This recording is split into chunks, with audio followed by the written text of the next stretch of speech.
So good afternoon and welcome back to today's afternoon session of the 3-0 Forum. Today we will be talking about fostering, we'll be talking about AgriTech.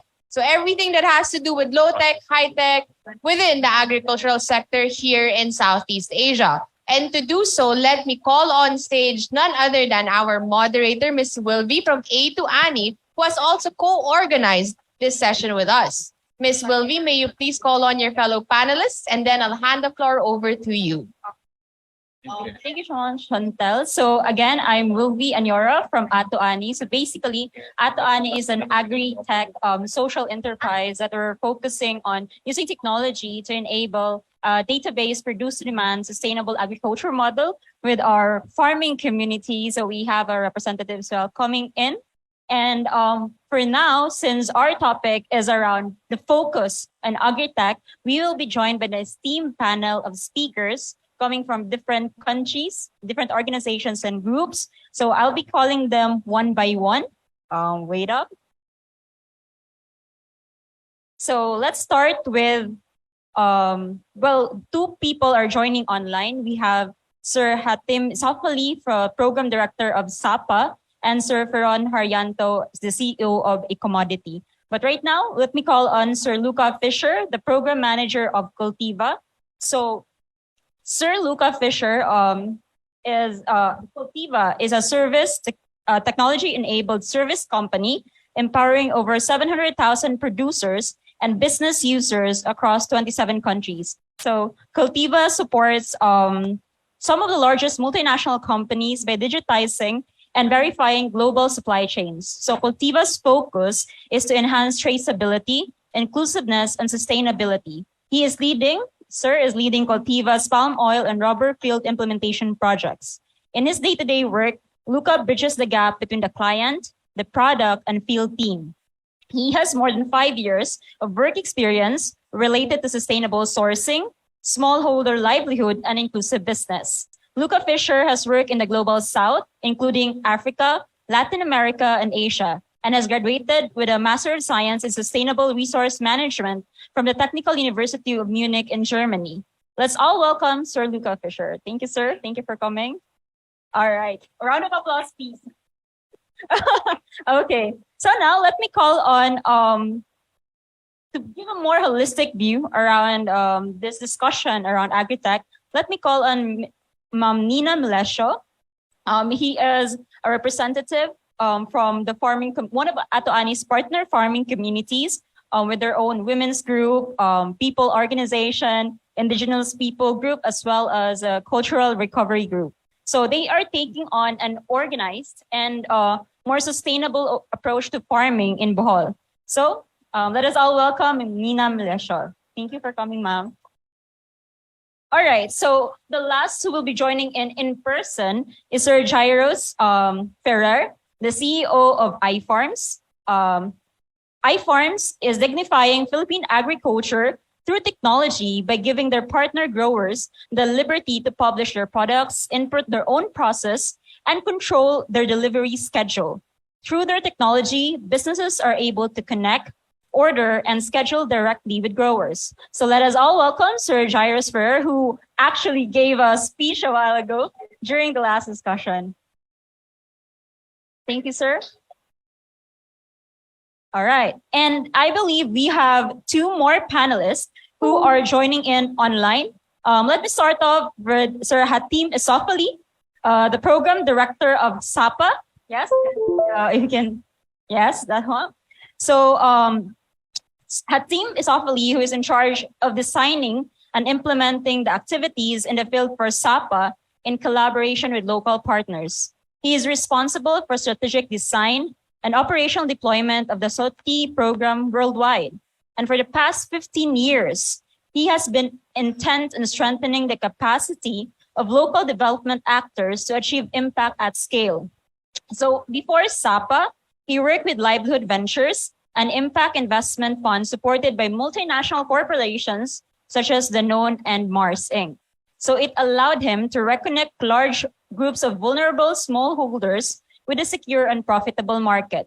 So structuring as a resilient supply chain through innovative agronomic models and social structuration, which enabled him to increase the net revenue of farmers while improving the quality and traceability of target commodities such as vanilla, coconut, or rice. So he holds a master's degree in comparative agriculture system from AgriTech and a tropical agriculture master's degree from Montpelier School of Agronomy. Let us all welcome Sir Hatim Sofali. Good afternoon, sir. And last but not the least, we have Sir Ferron Haryanto, the CEO of Ecommodity. So Sir Ferron, Ecommodity is an AgriTech company that digitizes Southeast Asia plantations to make them operate more efficiently and sustainably.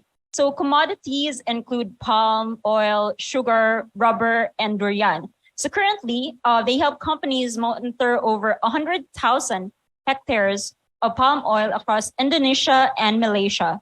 So Ferron grew up in the United States, where he studied computer engineering.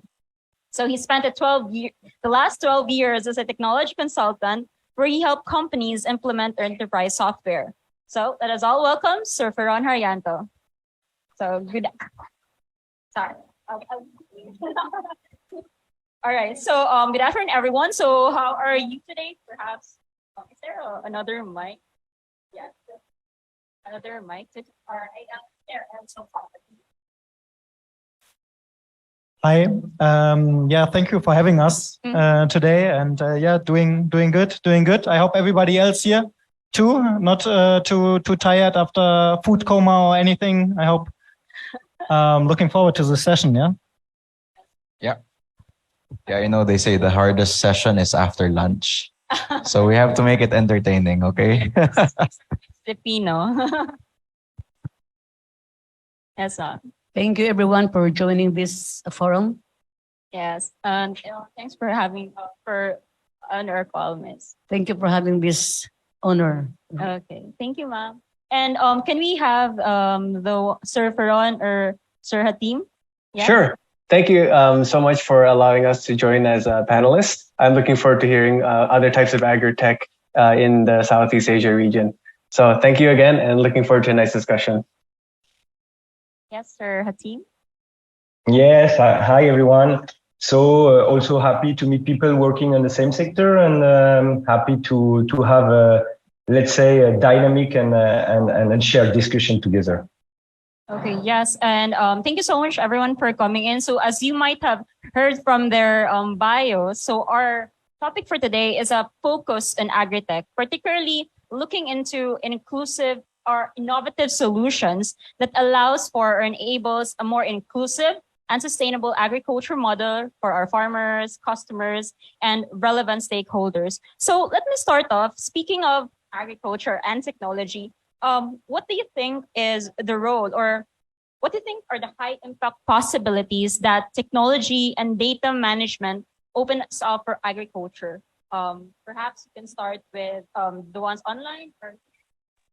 Okay, sure. Thanks so much. And so I think the highest impact that technology can bring, it's basically higher yield per hectare.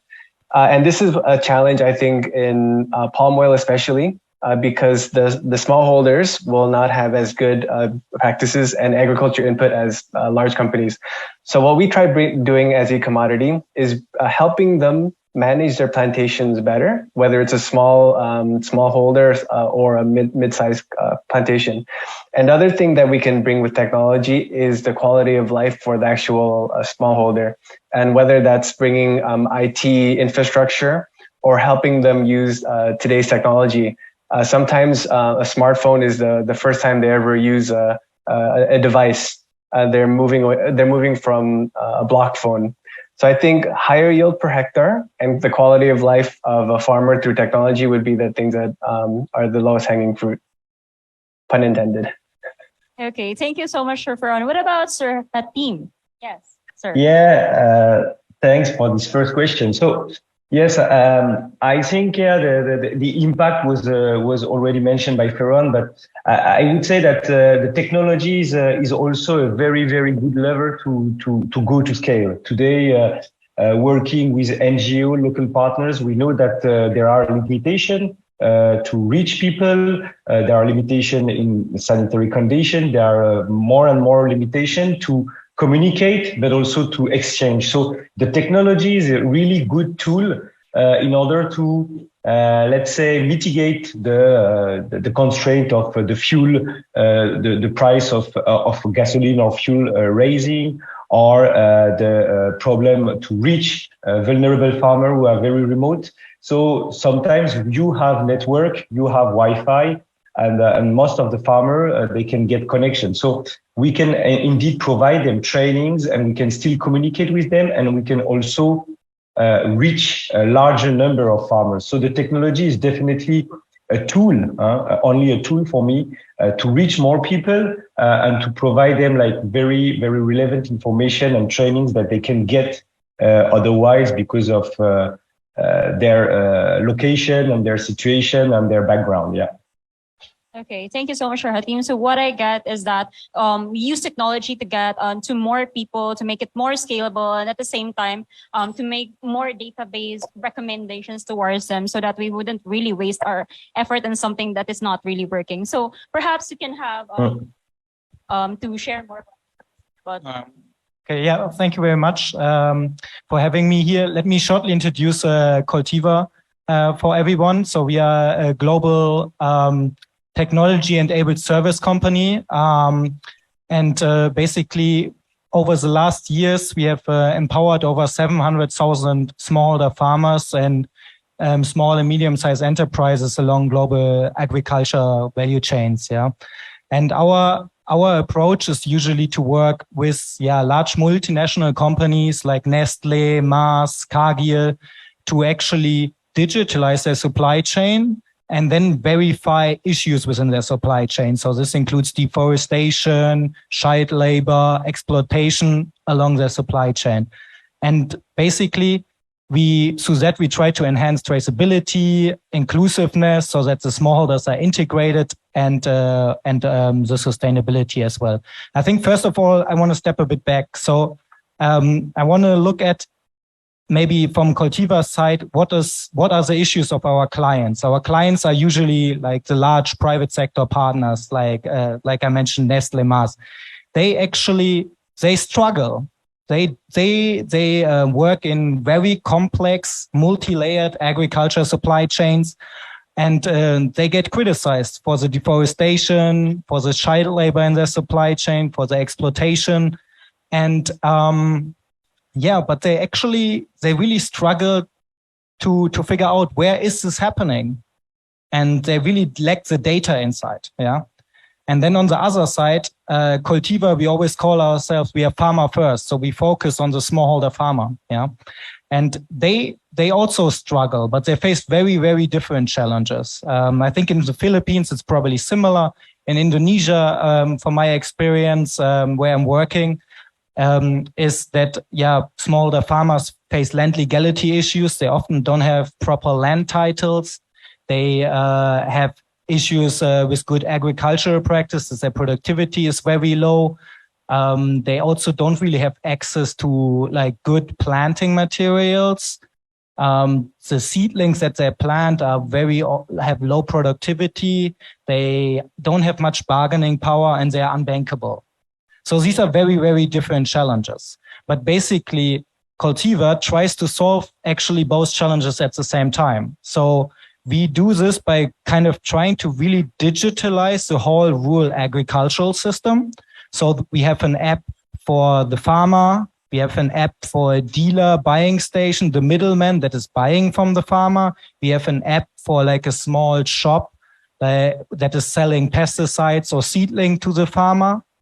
And then there's also an app for like extension stuff, like that are mapping these farmers, training these farmers, and visiting these farmers on a day-to-day basis. So when we look again at the challenges of these smallholder farmers, for example, land legality, with one of our apps, we basically, our field agents or our client field agents, they go to the farmer's plantation and they map the plantation. So we know exactly where this plantation is located, if it's located in forest area or not. And this really helps them to strengthen their land legality of their land. On the other side, we have, as I mentioned, we have an app for an agri-input shop kiosk in the rural area and a dealer. So these apps help them to optimize their business. But at the same time, it gives the farmer, so the farmer app, access to good certified planting material and also to dealers and different prices, which increases their bargaining power in their supply chain. So through this digitalization approach, it empowers the farmer on the one side, but also we can use this data then for our clients, like Nestle, Mars, and Cargill, to actually provide them the necessary data in terms of traceability from seed to table. So everything that goes into a farm and everything that comes out of the farm, to then measure their risk in their supply chain, if it's deforestation, child labor, etc. So this is how I believe AgriTech solutions can really help the sector. Yeah. And I believe you have a lot of solutions already for different sectors, different conditions. You mentioned like you even know the conditions of like the Philippine agriculture sector. Ma'am Nina can probably share more about it later once we hear out all the solutions coming from the panelists. So perhaps Jairus from iFarms can share more about their solution as well. Okay. For me, it's very simple. Data is to make better decisions. Okay, let's not complicate it. Data is for us to be able to make better decisions, to be able to, for it to become actionable steps. Okay, when I was living in Manila, we created this platform called UMA. It's a platform. Same, it's the similar. Everyone is doing it. But I was humbled when I went back to Mindanao because I realized technology is not yet felt to the level of the cities, because the type of technology they need on the ground is as simple as water system technologies. How do you bridge that? Right? So allow me to share to you some of our experiences. And I come from a first person point of view because I started to realize sometimes we share things based on our perspective, but we forget to listen what people need on the ground. Is that correct? Experience it. We especially we people from the city like to push solutions to rural areas, but sometimes that's not what they need, because it's as basic as how will I eat again in the next meal? How will I flush my toilet? How will I bring my kids to school? All of these things. So I'm coming from a point of view of a humbled position, because I went there aggressive trying to bring in our platform. And then, sir, wala kaming pang charge ng cellphone. Sir, wala kaming signal. Sir, ganito, ganyan. So, I don't know if the technical team is ready. I'd like to run through a few slides of various things that we're doing. So I prepared this slide because the first company that we have is iFarms Incorporated. The newest company that we have, AASC. AASC means Agri Aqua Supply Chain Technologies Incorporated. And that company is very focused on very micro systems, which I'll share in a bit. So the way we do things is we always want to bridge development and innovation through agriculture. Everyone in this room is doing this. It's just that it's different parts of the problems in the value chain. Tama po ba? All of us are trying to solve something. However, I realize that we come in as everyone here in this room comes in as a service to solve a particular part in the value chain, correct? All right. And that's where, again, I shared earlier, conflict starts. However, this is our goal. Now, we design solutions for basic human needs. Tama po ba? A lot of the narrative today is like we do it for the farmer. But we have to remember that we're designing solutions for people. So we have to think, ano yung kaya natin gawin for design human needs. Now, we also believe in genuine peace through development. And the reason why I share this is because sometimes the conflict that we see in the news, if you go to the root cause, it's the most basic thing. Hindi nagkaintindihan kasi nagkaunahan sa resources or whatever, right? So we really believe that we should all design solutions for genuine peace through development. I'd like to go through a few examples that we've been experiencing for the past few. This is sorry, one slide back. Okay, I started to realize. So this is an area in Cotabato. It's one of the areas that we usually say it's red zone. When you say red zone, it's bawal pumasok. Okay, but I realized that when you go there, you start to understand what people needs on the ground, and they start to say, ito yung kailangan namin on the ground. So kami, our approach is always to reverse engineer ano yung kailangan ng tao sa ground. Now, then we start to realize what's the economic factors around this. We all feel this. Farmers or traders or people in the city, tumataas po ang fuel. Tama po ba? How much is the dollar as of this morning? 59 pesos. Kaya yung 1,000 pesos po natin, it's very, very hard to buy already. Tama ba? Basic goods. Second, if you go to the rural areas, the most basic thing is hauling of water. Do you know that 30% of the day in rural areas, not all, I'm not generalizing, but many of the areas na walang kuryente is to just get water. Tama po ba? I don't know if this is relatable, but it's true on the ground. And of course, unpredictable weather patterns. So today, I'd like to really show you some of our innovations. And I realized that it's as basic as water. Maybe here in the city, we don't really appreciate this kasi we just open the gripo. Diba? Andyan lang yung tubig. But in any food security system, the first thing that we have to secure is water. Again, we design solutions for basic human needs. So with this in mind, I'd like to show to you some of the activities we've done. This is a demo that we've done, and I'd like us to appreciate the community. They're here actually. Palakpakan po natin sila. Assalamualaikum. All right. So this is an activity of ACTED a few weeks ago. This was in ano nga to sang area to?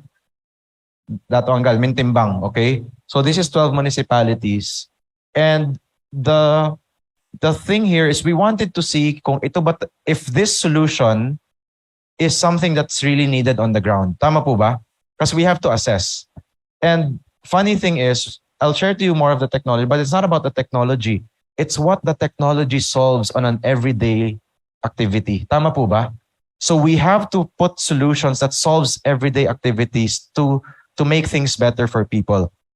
Now, again, I believe in technology that brings forward daily activities. Now, one of the things that we started to move in our company is this thing called basic solar water pump, okay? Again, it's harnessing the technology. We in the city, we're very familiar with this. Yeah, fine, technology, yeah. But if you bring this to the rural areas, it's a breakthrough for them. Why? Because it simplifies a daily activity, right? So again, these are our basic solutions, and we've been moving this throughout communities as well. Now, again, this is one innovation. And again, this is coming from a first-person point of view that for the past 3 years, sige kami push og app. Mobile app. And then people there would be like, okay, good, mobile app. We need water to flush our toilet. How do you communicate that, right? It's very, very humbling. Now, the other aspect also, again, we start to see that, okay, water sources are varied. It comes from lakes. It comes from areas. Now, we took this program because of its portability. And at the same time, it's also various applications. It can be used for the household. It can be used also for the garden. Now, we believe that local supply is possible if you can do it in your backyard, if you empower each area. So everyone, I believe, is entrepreneurial. We just have to give the proper tools. Now, this is another example. This is another area in Cotabato. And this is more on the governance level. This is a community that has a fish landing. Usually, this is given by the local government unit. Okay?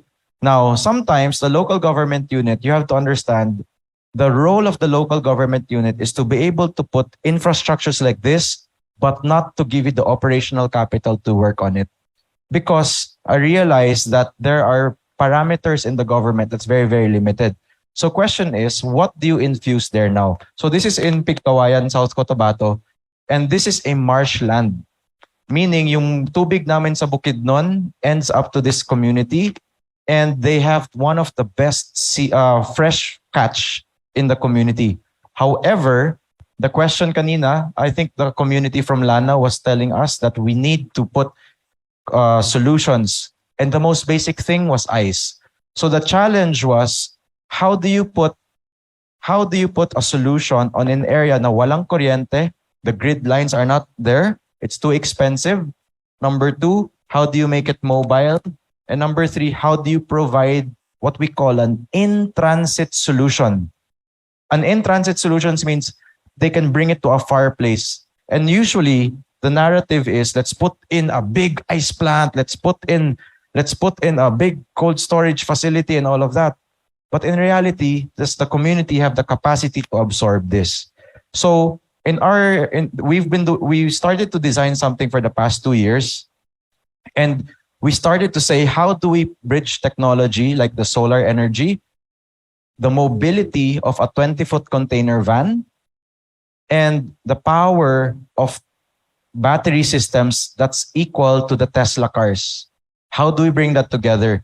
So we created this. We created a new company just to make this.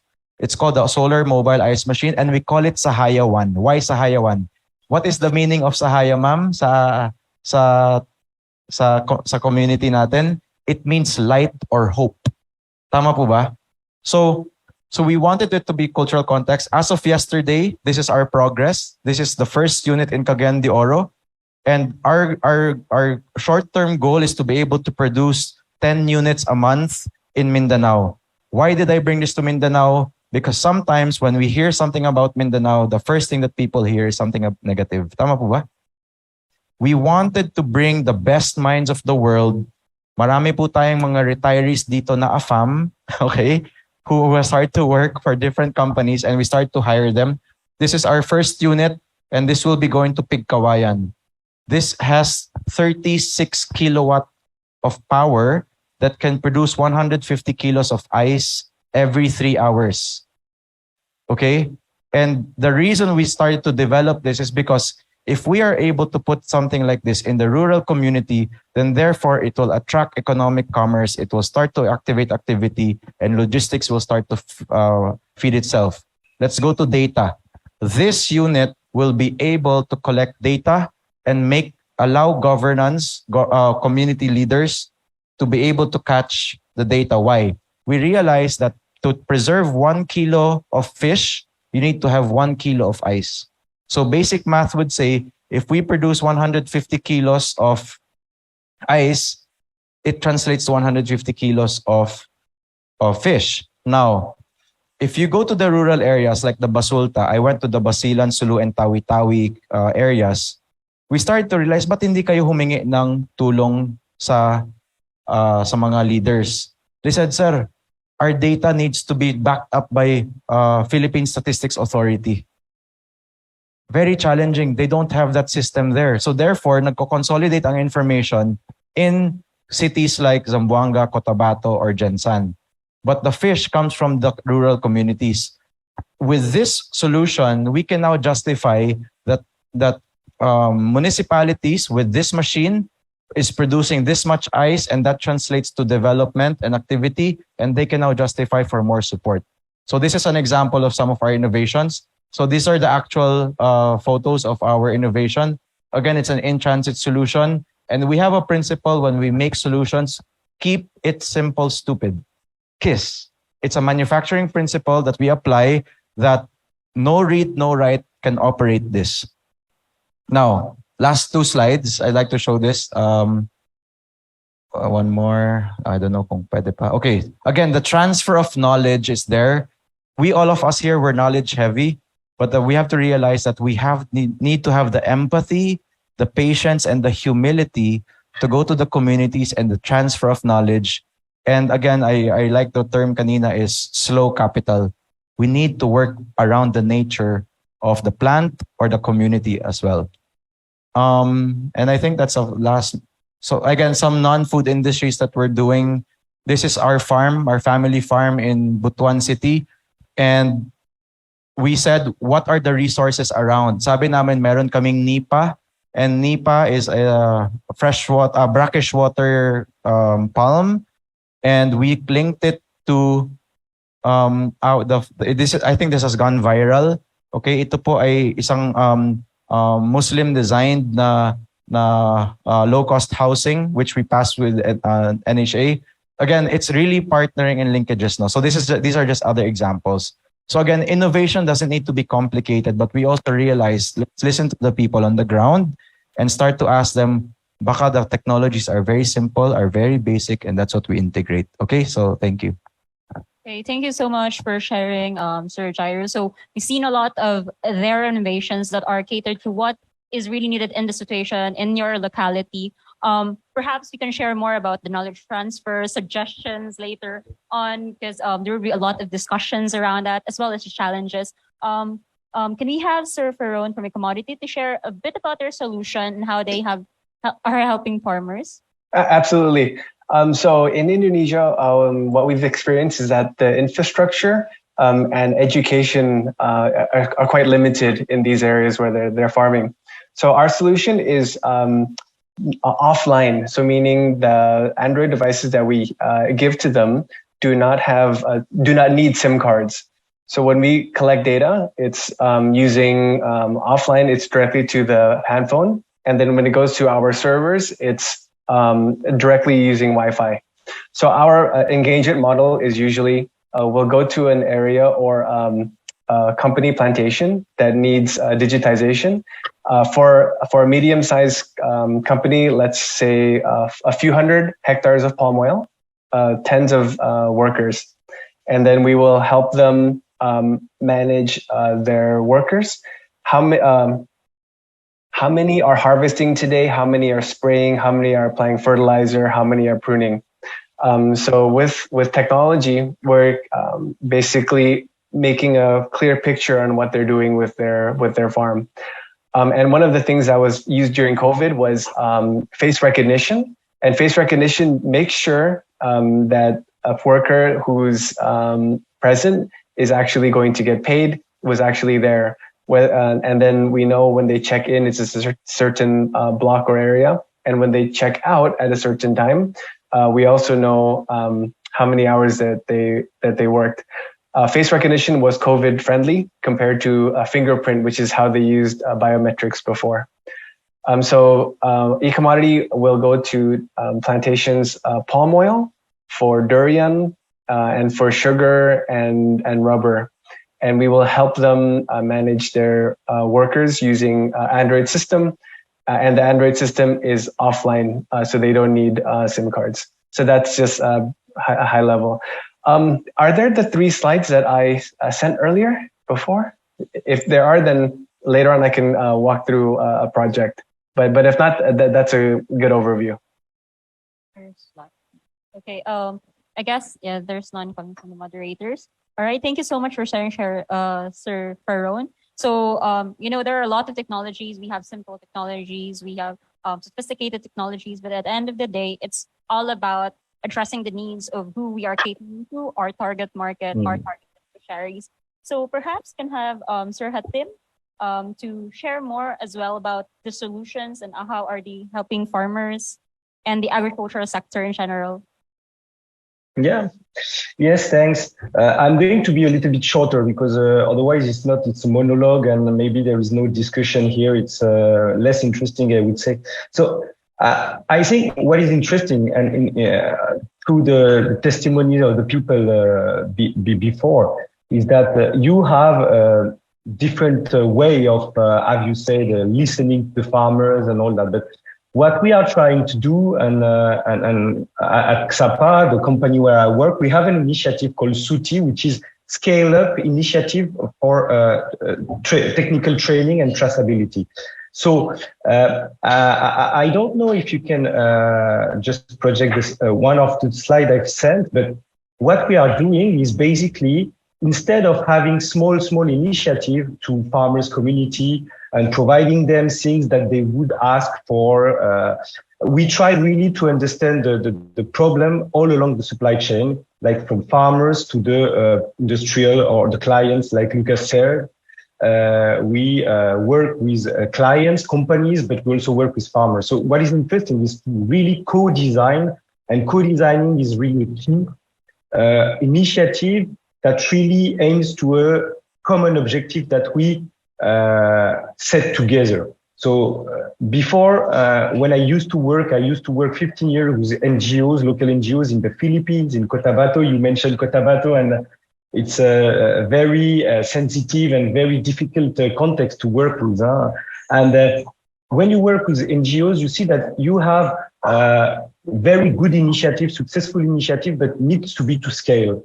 That's the first point. It has to be to scale. And second, it has to be connected with the other stakeholder in the supply chain. That means the industrial partners, the local middlemen, all the people that interact with farmers, because we are working mainly with smallholder farmers. And it's very important to understand what is the issues all along the supply chain, from the farmers, the middlemen, the first processor, second processor. You've mentioned the natural rubber supply chain, which is one of the most fragmented supply chain in the world. So it's very difficult to have the traceability, and I won't believe anyone saying that we know from the field up to the final product the full traceability, because today it's very challenging to have a supply chain, and technology help us to have a mapping of the supply chain. But you always have like gaps in between middlemen or black box where you don't know really what's happening there. So what is very important for us is to have a common understanding of what are the issues, the root cause, as you mentioned. The root cause, is it a lack of good planting material? Is it a lack of labor, skilled labor to harvest the coconut or to harvest, to tap the rubber trees? And today the technology helps to have a common vision between all the stakeholders in a supply chain, because they can have access to online data that are updated very, very often. And that provides data to the different stakeholders and the type of data and the type of information that they require. On the one hand, you have the farmer that needs training content, that needs good information, where to sell their product, where to buy their inputs. And this is what we are also providing in our app that we have developed. But the app is really a tool that supports really the understanding of the issue that we have identified. So at the contrary, when you look at the local industrial partners, the factory that usually process the raw materials that the farmers produce, they want to have a steady, sustainable, and the same quality supply. So for them, it's very important that they understand who are the farmers, what are their constraints, why they don't provide such quality that the factory requires. And this common understanding and diagnosis of the problem and the issue is really a good methodology that we have in order to really provide the good technology to support the deployment of activities or the deployment of trainings that we provide to farmers. So in the slides, because it's important in this working session, there was an emphasis on impacts. What are the impacts? And usually that's true that we are very happy to show our activity, to describe what we are doing. But I also would like to display some slide about what is the real impact for the farmers. We have run several questionnaires through our app that the farmers answers, and they can also answer whenever they want, because of course it's offline. Mr. Ferron rightly said that working on offline system is major when you work with farmers, because they don't have access to electricity every day. They don't have access to a network every time. So it's very important to adapt the technology also to the local context. And we gather impact from farmers. So really, what is, yes, okay, I will share my screen. I think it's maybe easier. So very, very quickly, I can show you that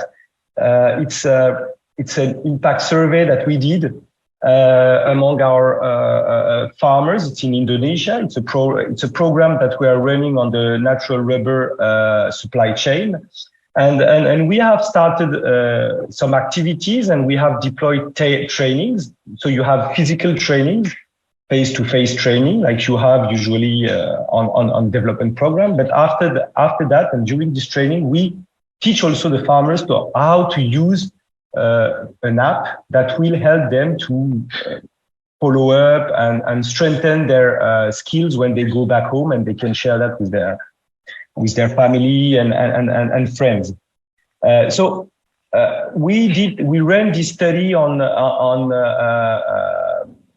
a sample of 250 farmers out of 1,000 farmers in one region, and you can see that after the trainings and after the deployment of the technology, what is the impact? The first impact that they have, it's really the yield increase. And I see one of the participants say the main objective of deploying technology is really to increase the yield and then increase the revenue. But you can see that between the yield and the revenue, there is a huge gap, because usually sometimes even the yield increase, the value is not all for the farmers. And this is why we are all working with farmers, is how to provide a better value to farmers rather than to middlemen or to intermediaries that don't really add any value to that. And you can see that really when you ask the farmer if they learn any new practice, of course, farmers, most of them, they never get proper trainings. They never get any trainings from the government or from any agencies. So providing this first level of information for them is very valuable. And we can see that the impact are here, and that they are using the technology when this technology is adapted and fitted to their needs, because of this co-design process that really involved them. I think this is what the previous intervention showed. Whenever you include the participant and the beneficiary, you always have a better impact than rather thinking about that on your computer and designing solutions that are not really fitted to the needs, but are fitted maybe to the trend or to other objectives that are from institutional donors or maybe the trend. So I just wanted to share first this slide, and in terms of technology that we are providing, of course, this is a kind of app. I think some of the participants here, Lucas mentioned it, Ferran also. So we have apps that provide. It's very interesting so far. I think we'll be able to get to that once we get into a discussion on challenges and opportunities. Yeah. But for now, let's move on to the rest of the discussion. Thank you for sharing the slides, though. Of course. So I guess let's take a more holistic view around this topic now. So having heard about their solutions, their AgriTech solutions, let's hear from the farmers themselves, from the farming organizations, from one of the partner farming communities of Ato Ani. How is this technologies that you've heard helpful for you and your farming organization?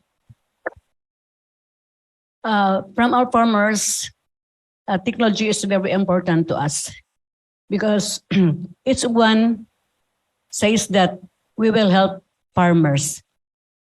We are here today, every one of us, sharing experiences, the successful and the not successful experiences.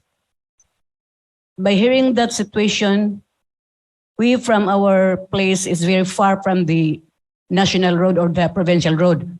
So it seems 200 pesos away riding a single motorcycle from our place is very far from the provincial road. So our farmers there is very hard to go to the town to sell their commodities. So if ever technology will be introduced to our barangay, so it's very most acceptable to us because we want more technology so that our production there is more progressive. If we have technology that will be introduced by our leaders. Yeah. And also, yeah, I went to the place of Nina. Definitely, it's 1,000 plus sea level, no access to farm road. Those are the basic ones. They're actually implementing microorganisms to enable sustainable farming practices so that you don't rely on fertilizers, and they're kind of organized. But we'll discuss more about the challenges that they're facing, as well as the challenges that our agri-tech startups and companies are here. Perhaps you can share more. Thank you, Ma'am Nina. Okay, if ever we have already a technology, so our challenges there is that we have no signal, we have no internet. Yeah. So it's very hard.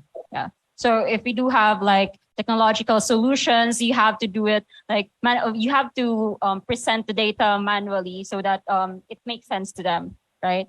Thanks, Mamina. So perhaps the other agri-tech startups, starting with Cultiva. Yeah, thank you, Maria. Just, I think I want to go back to one point, which is also, I think, a challenge that has been came up a couple of times from Janus, also from Feron, is that the solutions that have to be designed need to be really user-centric. It needs to be really farmer-focused, or if it's along the supply chain, the dealer or the agro-input shop need to really be specifically to their needs. And I think Cultiva also, we learned about this. I mean, our clients are largely, multinational companies. They care about, data in terms of sustainability, of traceability, but the farmer, it's not their first priority, right? Like you want to improve your productivity of your farm. You want to get maybe good seedlings to grow your farm. You need like electricity, you need cooling storage, you need like a low price for petrol, right? So there are different challenges. So I think one really important part is that the solution has to be designed really for the user at hand, right? And then it has to have these features that are relevant for the users. And I think also one other aspect I want to highlight is that, technology and apps and solutions are really important. But what we also realized, it still requires actually the boots on the ground, the field agents, the extension staff who visits these farmers on a day-to-day basis and actually helps them to understand, engages them, trains them on the apps, but also on just normal good agricultural practices. So that is still very much required. And that's also what we at Cultiva are doing. On the one side, we are providing apps along the supply chain. We digitalize the supply chain, but also at the same time, we also provide like the boots on the ground, the field agents and extension staff that actually visit these farmers on a day-to-day basis. Because if not, if you don't have this physical engagement, it's really difficult, right? Yeah.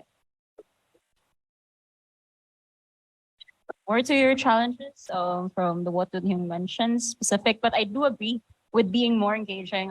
Like Mom mentioned, you have to meet with them regularly, otherwise they will forget what you have mentioned like last year. I think any solution provider, the question is, are we committed to journey with the community? And I think that's the reason why Rural Rising is very successful in relative success, if I may say, because they decided to journey with their community. And, every time we go to different communities, they will say, baka ngayon lang kayo pumunta dito. After, nabigay na, picture taking, tapos na.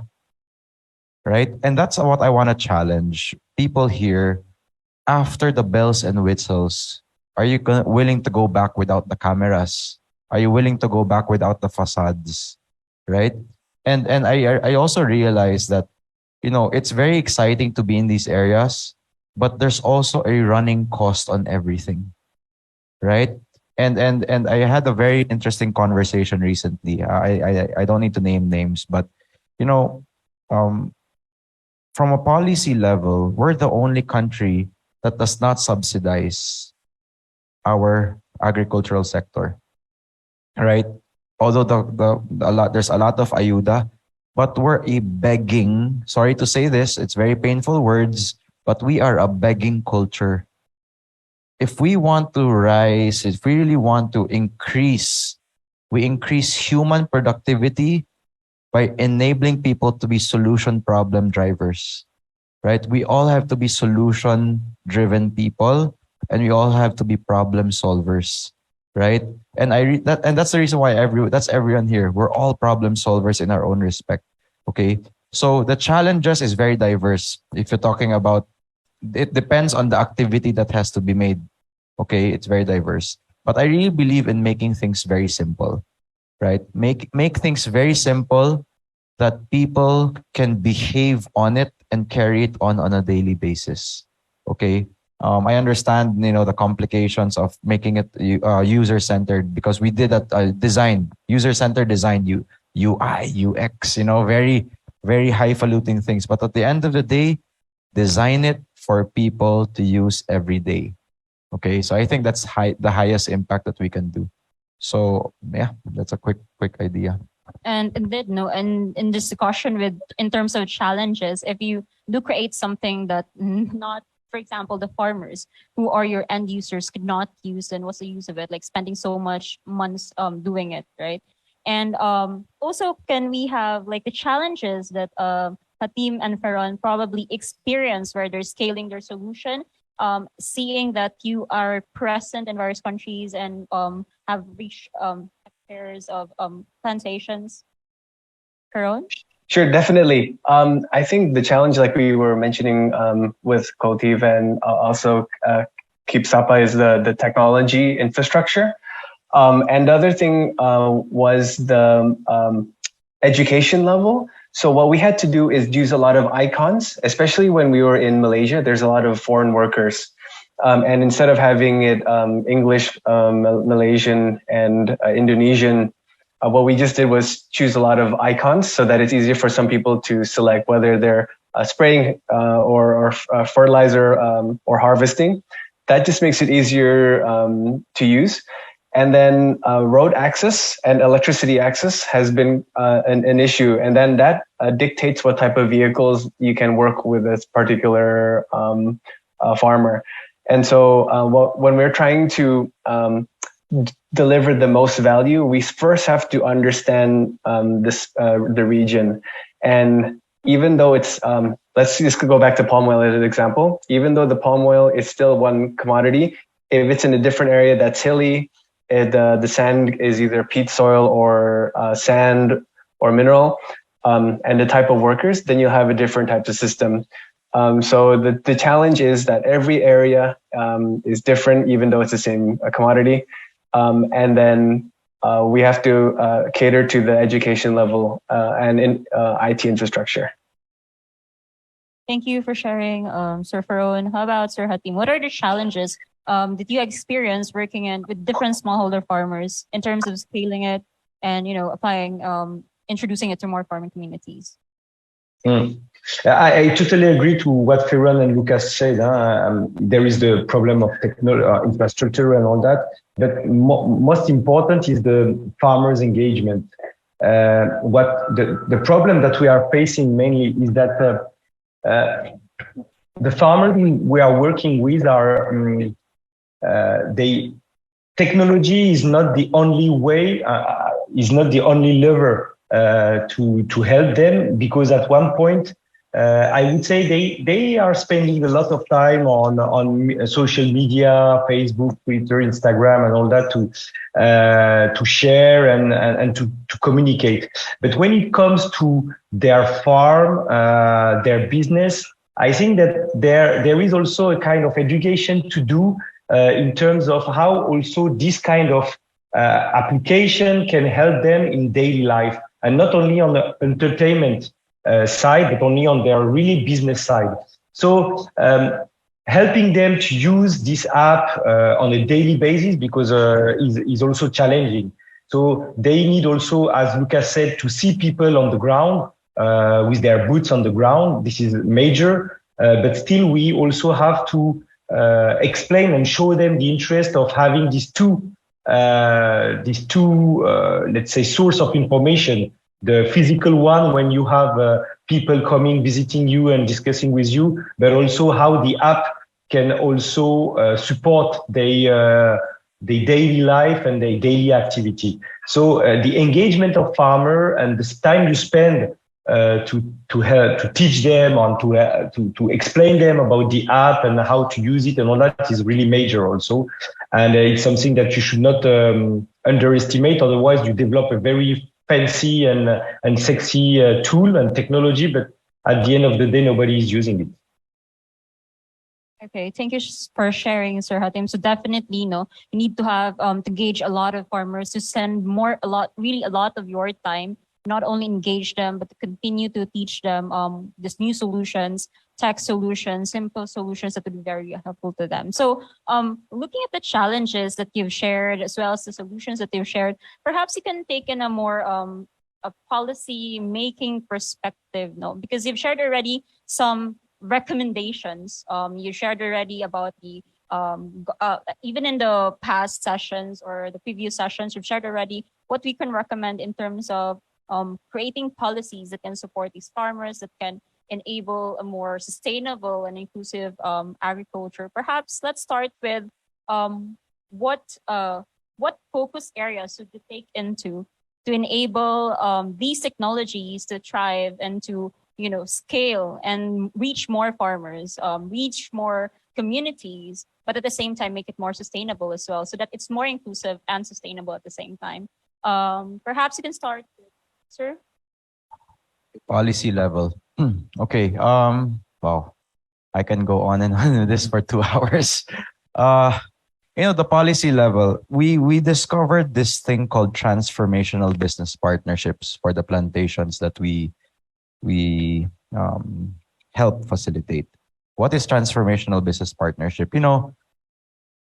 Yeah, recording is in progress. Okay. All right. So yeah, allow me to take a step back on the evolution of human beings. Before currency came about, we had what this thing called work. Okay. God told us to work, or Allah told us to work. So the first capital that we all have is our human strength. Tama po ba? Or in current terms, it's called labor. The second capital that everyone has, or relatively everyone has, is this thing called land. Okay, land and labor. In the current financial structure, we realize that the current financial structure does not recognize people without a credit line, meaning record in the banking system. That's why there's this thing called banking the unbanked. Tama po ba? But we also have to recognize in the other side, where people who are unbanked are not part of the financial system, they actually have a lot of transactions on a daily basis. It's just that it's not being recorded, correct? Now, how do you merge these two together from a policy level? I'd like to try to simplify it.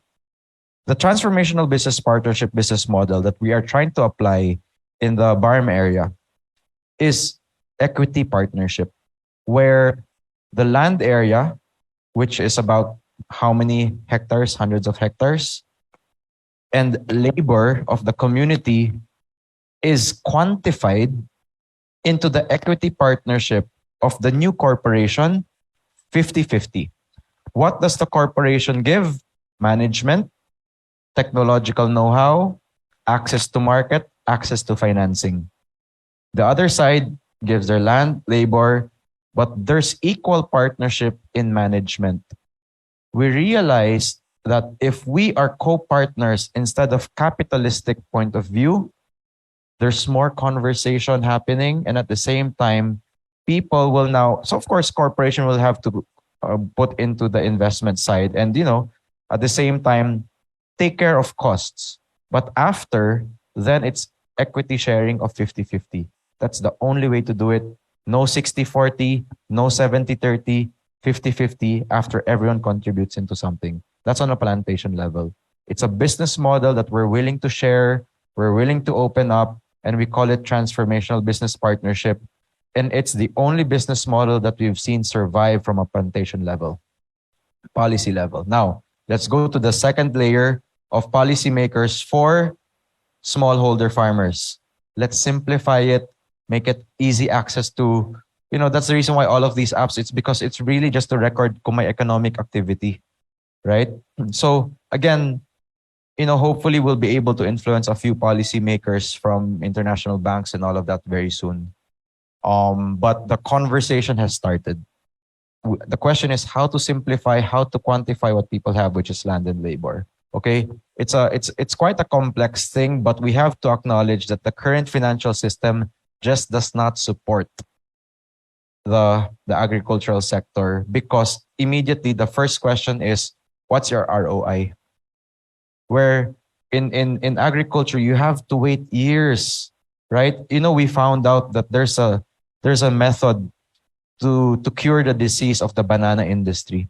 There's a pandemic happening in the banana industry. You know what it is? Go back to basic. A lot of organic matter. Allow the soil to recharge itself. And we also believe in the Sabbath year. Allow the soil to rest. Right? Let's go back to the ancient time of doing things. So this is basic technology. Okay? Allah said to work on 6 days. God said to work on 6 days. You rest on the seventh day. In land, work it for 6 years. Rest it on the seventh year. Very basic. Why? You start to kill the disease. Kasi walang kinakain yung disease eh.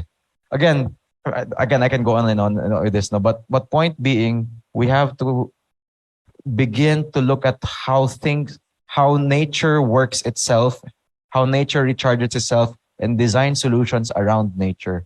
Okay, so that's it. Thank you for sharing, sir. Actually, it's kind of close to our heart because we're supporting regenerative, sustainable agriculture. I mentioned a while ago with microorganisms. You have to, just as you mentioned, keep the soil ready and also regenerate within itself. To less use of the synthetics. But more in the policy perspective, you mentioned that we might have different policies around plantations, around different groups, smallholder farmers. Perhaps, Sir Luca, in your end, what can you suggest to our policymakers? Yeah, thanks. So I think I want to share a bit light from Cultiva's angle. So we are working mainly with multinational companies, yeah. And actually, when I have the conversation on a day-to-day basis with these companies, I actually see a lot of commitment. But actually, on legislative level, there's not much clarity yet. Yeah, so they don't. There's no they cannot be sued, for example, if deforestation, if child labor, if exploitation is happening. So they're trying to put some effort into it, but there are also limits. There are also certain limits because, of course, they want to be profitable, right? And they have to be profitable as a business. So I think it needs clarity on this legislative, and this has to come especially, from or at least that's where it's also we see it starting. It's for example, in the European Union, there's currently they are discussing the law. It's almost already actually finalized, which is on supply chain due diligence. So this will actually demand these companies, if there is deforestation, child labor in happening in their supply chain, it will demand these companies to take care of it. And if not, they can be actually made accountable for it. And this will be, I think, a quite transformational change. And I think this is where also solutions like we are talking today about becoming key, because only with digitalization and providing access actually to the data, to the farmers, where are these farms located? Are they located in forest areas or not? Is there deforestation happening surrounding these farms? This needs to be known. Only then actually these companies can be made accountable, and it can provide, these apps can also provide then these companies solutions then to follow up on this legislation. Yeah, so I think there's already a lot going on currently, yeah, especially in the European level, and hopefully, other countries, and also in Asia and US and so on, jump on this train, yeah. I think we need to create clear legislations that make it actually accountable for these companies to act. Definitely no. So as you mentioned, the political will to really, they always mention that we do have a lot of beautiful laws, but it's so hard for us to implement it. And you go to other countries, like how easy it is for them to like implement their laws. And I guess that's part of the policy making. More than the laws that are created, it's also about the execution. Perhaps, Ms. Nina, you can share what do you think are like mechanisms that can be set up, or in terms of policy making perspective, that can help support the farmers? In terms of policy making, the only thing I can say is that we will support the farmers and monitor the farmers and dialogue to the farmers to discuss about agriculture. That is policy. Thank you. Yes, and also we also had a discussion with Ms. Nina a while ago. You mentioned about discussing with a lot of these farmers, and also keep on reminding them about, for example, if you're introducing new solutions, because at the end of the day, they will tend to forget it. And also in terms of a policy making perspective, like you have a solution that you started, it might last for a few months, like you also shared a while ago, and then or siguro almost a year. But then what about the self-sufficiency of this one? You know, it's all about providing support to the farmers, but making it supporting them up to a level that they're self-sufficient enough that they don't need your help, right? So that you can support other farmers as well. And also around these challenges that you mentioned around road access, the basic internet, for instance, communication is really important. So perhaps from the ones online, Sir Hatim, you can probably share what are your recommendations to policymakers in general to be able to scale this agri-tech solutions and also support farmers and the whole agriculture sector in general? Yes, I would build on what Lucas said. Before he's referring to clarity in the policies. I would say consistency, because indeed if you take the example of Europe and their regulation that is about to be indeed launched, is they want traceability. Traceability of the supply chain in order to secure their policy on zero deforestation, product free of child labor or any working condition abuses. But on the other side, you have also to see that this kind of regulation, this kind of constraint is really a burden when you work at the smallholder farmer level. I mean, if you ask and if you request all industry to have the contact number, it's almost that email address and all data from the farmers, there is a kind of problem in terms of privacy, I would say. And providing information in terms of area is okay, that the product that you are sourcing is not coming from deforested area or sensitive area is one thing. But providing data on individuals is also going at the opposite, I would say, stream of data privacy and being not totally visible and providing like sensitive information that could also create a monopoly position for some local company. So we need some consistency on the right hand. We need transparency and be sure that the product that we import in Europe are clean and safe. But on the other side, we need also to respect the data, the privacy of farmers, and also their choice to sell to this or this company. And this is also very difficult today in the institutional context, in the policy making decision level. I mean, it's also quite challenging. And I would say that consistency is the first, and simplicity is the first thing that we are requesting. Definitely no consistency in the laws and also in the execution of it, as you mentioned, sir. So perhaps, Sir Ferron, can you share also your suggestions about the policymakers and how we can better support the solutions to be scaled to more farming communities and at the same time help support the whole agriculture sector? Okay. When it comes to policy making, is that if you mean by government regulations, I think it depends on the country. So, for example, Indonesia has a lot of policies, and I like their policies a lot. But whether they're enforced or able to be enforced is a different issue. And then Malaysia, you'll have good policies as well, and you'll find that they can be enforced. And I think it's also related to the land rights that Koltiva mentioned, Luca. It's just a wild west sometimes in these areas. So I would say policies are dependent on the country. And if our focus right now is in Indonesia, I would hope maybe instead of policies, maybe in the education areas from, I think they call it SMA or SD in here, middle school, start teaching the basics of tech, the ones especially that can be used in for Androids, used for simple Wi-Fi. Just start getting the young people able to learn about tech first.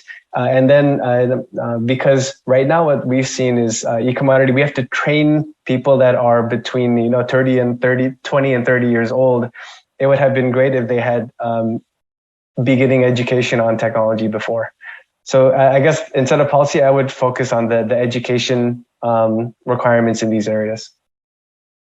Thank you so much for sharing, sir. So indeed, no, I can have a lot of focus. Yes, of course, policies is in there.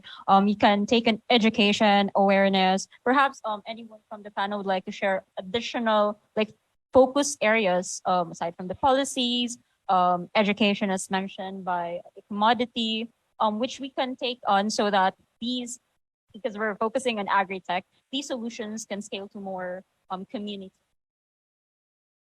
Or perhaps from the audience, you have some suggestions?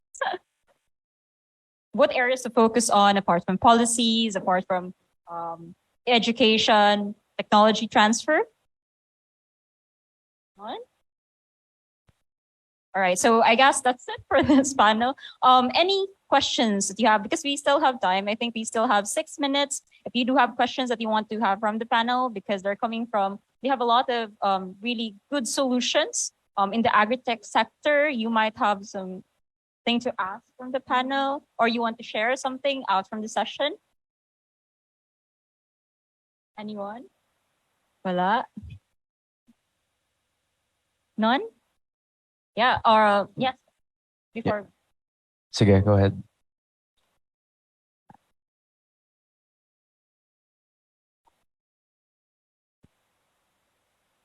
Hello.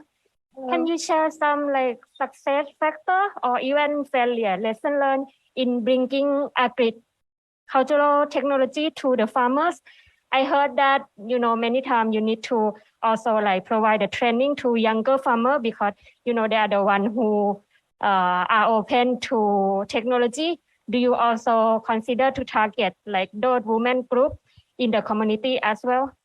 Thank you. Women's group, consider women's group towards these solutions. Yeah, involving them as a target. And also my first question would be sharing some success factor and also the failure when you bring those technology to farmers. Thank you. Yeah. Okay. Success factor. Anyone can answer. Please feel free to any success factors which you can probably share and involving the women's.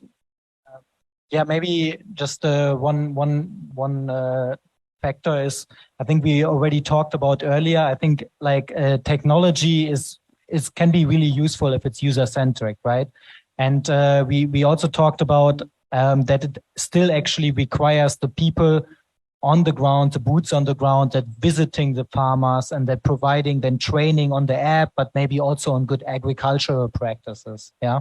So at Koltiva, we also, in our projects, we also provide training to smallholder farmers directly. And basically all the data is recorded by our field agents into our app. And we also there in our projects, we specifically also focus on women. And we do this by actually, we moved a bit away from large group trainings of farmers, because on the one side, sometimes group trainings can be very you have only a certain group of people participating. Sometimes maybe the woman, they have to stay at home, cook the meal. So at Cultiva, we started providing actually one-on-one coaching sessions to the farmers. So our field agents, they go to the farm, they look at the data that has been previously collected. They look at, what are the issues actually on the farm, and then really discuss with the farmer and really show them practices on how to improve their agricultural practices. And this one-on-one session really allows us then also to be like flexible to the schedule and of the woman, and then also reach a larger number of women within our projects. Great, thank you. So yes, we keep on mentioning the word user design, hearing about what they really need, right? Instead of just putting out your solutions there. Perhaps in the online panel, you can answer about like the women's, do you have solutions around this or success factors? You can see? Yes, I would say, sorry. Just one. I'll just give you an example. What we are also doing, it's as long as we are at SAPA, we are focusing on supply chain. We realize, especially if you talk about the success factor regarding women, that of course women, we always involve women in the program because it's half of the beneficiary that we are working with. But they are not visible in the supply chain. They are working a lot, but they are not visible. So one of the objective is really to make them visible in more, let's say, at more steps of the supply chain. So usually what we do is that women, they are really involved in the diversification activity that we can create and we can plug to the activity related to the main supply chain. For instance, I just give you an example. What we did in a project in Thailand for rice supply chain, like usually the farmers, they after harvesting the rice, they burn the rice straws, and through technology again, we target a women's group because the women, they sometimes prefer to have activities in group, and it's more also when you're working in society where it's difficult to access women one-to-one. It's easier to gather them together and to work and train them together on one specific activity. So we train them on pilot project to how they can use the straw of the rice instead of burning them on the field and making boards for construction, like small initiative like that we can replicate because this initiative is plugged on the rice supply chain. So there is a real visibility of these women in the supply chain, but in the same time, they diversify and they increase the source of income for the community, which increase the resilience of the whole community. So we integrate the women let's say as a community, in a group that really supports the supply chain and also support the diversification of activities in a specific landscape. Yes, about diversity and inclusion. Sir, Ferron, you were talking a while ago, yeah? Yes, just a really quick. Just one of our goals with using software is to make sure that for human resources, we want to make sure that everyone's accounted for. And so when we were choosing our technology for face recognition, specifically for women in Indonesia, I would say the majority use hijabs. So we had to make sure that we chose a facial recognition that was able to identify them with a 99.9 percentile, and thereby then and only then we chose that software. So I don't know if that's considered a success story, but it's we have to include everyone inside technology, and the benefit from face recognition is obviously no data manipulation. They can get paid directly from the digital banking, and so we don't want to leave them out. Thank you, sir. About since Ms. Nina, you have a women's group as well in your community. Perhaps you can share, how do you involve this women?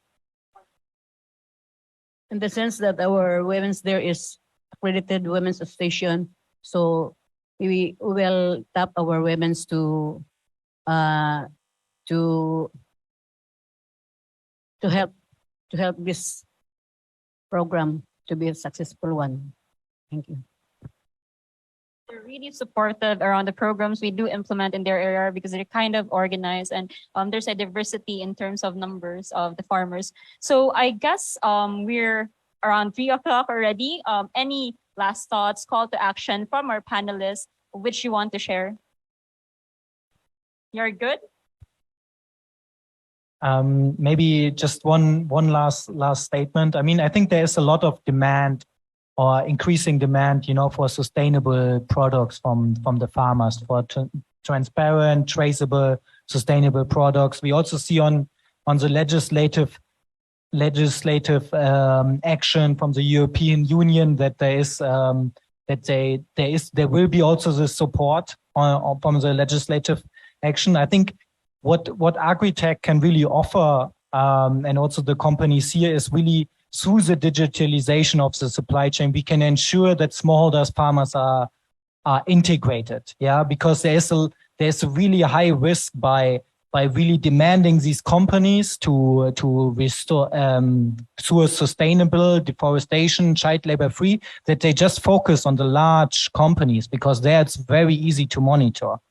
Digital solutions like today that have been discussed, they really, since they're focused on the smallholder farmers, digitalizing them, this can really be or will be key to actually also manage these commitments and ensure that in future also smallholders are integrated in sustainable agriculture supply chains. Okay, thank you, Luca. Yes, any final?